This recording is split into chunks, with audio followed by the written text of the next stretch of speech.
She smiled at me with human teeth, but her eyes were full of flies. That image will never leave my mind. Her face, it follows me even now. No matter where I go, no matter how far I run, I still see her. I still hear her. My name is Kobe.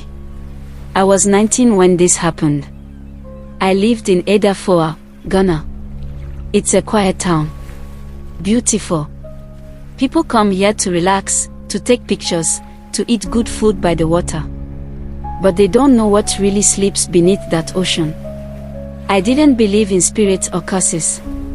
I thought it was just old stories. You know the ones, don't go here, don't touch that, the ancestors will be angry. I used to laugh at all of it. Until the day I pulled the chain from the sand. It was a Saturday. I was part of a group that cleaned the beach every weekend. Just us young people trying to help the town stay clean. That day, I was walking alone on the far side of the beach, where the rocks begin. No one goes there. The elders call that place Agbazum, which means, where the spirits rest. But I was stubborn. I wanted to clean that area for once. I saw the chain sticking out of the sand. Just the end of it. At first, I thought it was just some trash. I pulled on it. It didn't move. So I pulled harder. It began to come loose. The strange thing. It was hot. Not warm, hot. I burned my hands. I had to wrap my shirt around my fingers to pull it all the way. It came out like it had been buried deep. And the second it did, I felt weird. The air got thick. The wind stopped. Even the ocean waves slowed down. No birds. No sound. Just silence. I looked around and saw her. She was sitting on the biggest rock far out in the water.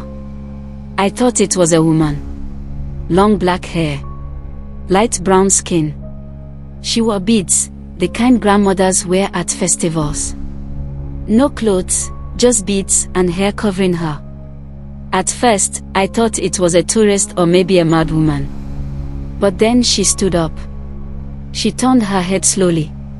Too slowly. Like she was made of water and her bones hadn't formed yet. And then she looked at me.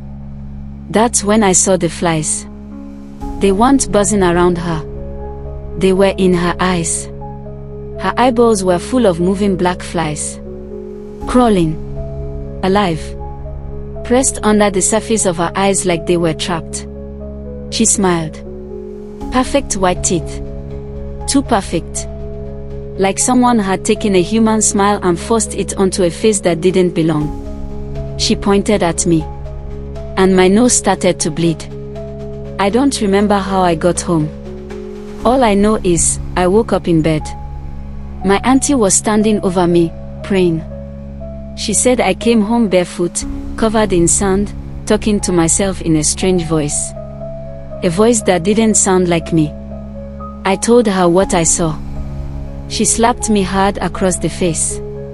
Not because she was angry, but because she was scared. She said I broke something. Something that was never meant to be touched. For 3 days, I didn't go outside. I heard things at night. Singing. Soft. Like a woman humming a lullaby. My room would get cold even though the air was hot. I kept seeing water on my floor. Wet footprints that stopped at my bed. Then people started disappearing. Kojo, a boy from my cleaning group, went missing. He went back to the beach to find his phone. They found only his slippers. No blood. No body. Just his slippers, neatly placed, facing the water. Then Auntie Sawa, the fish seller. She lived near the edge of the river. She opened her store every morning at 6 a.m. One day, she didn't. Her door was wide open. Her pots were boiling. Her phone was charging. But she was gone. One by one, people vanished. No signs. No clues. But I knew. I saw her in my dreams every night. She would sit on that same rock, singing. Behind her, I saw shadows moving in the sea. Huge shapes, like people, but wrong. Twisted. Broken. Like they were drowning forever. One night, I woke up gasping. My bed was soaked like I had been underwater. I looked in the mirror. My eyes were turning black. I panicked. I ran to the local spiritualist. He didn't even ask questions. He looked at me once and gave me a bag of herbs and told me to never go near the sea again. He said I woke something old. Something angry. But I needed answers. So I went back. It was around 4 a.m. The sky was still dark. The beach was quiet. I followed the path back to Agbozum. The chain was gone. In its place, there was a deep hole. A hole filled with dark water, bubbling like something was alive inside. Then I heard her again. Singing.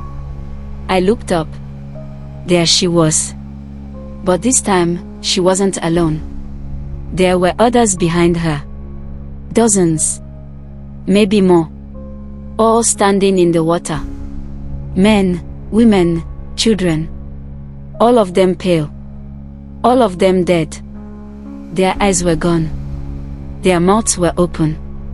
And she stood in front of them like their queen. She spoke. Her voice didn't sound like one person. It sounded like many. Like a crowd whispering all at once. I was chained for 300 years, she said. Now I will rise. I asked her, what are you? She smiled wider. I am pain. She said she was once human. A girl stolen from her village. She was thrown from a slave ship into the sea. The ocean took her, changed her. She became something else. A siren. A cursed spirit. But she wasn't alone. Every soul lost at sea joined her. Every drowned child, every beaten woman, every forgotten man, they became her army. They waited for someone to break the chain. That was me. Since then, the storms haven't stopped. The tides rise higher every month. More villages are flooding. Tourists disappear. Boats return empty. And sometimes, the beach smells like blood. I left Adafoa after that.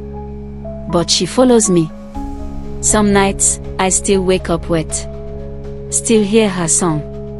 Still see her face in reflections.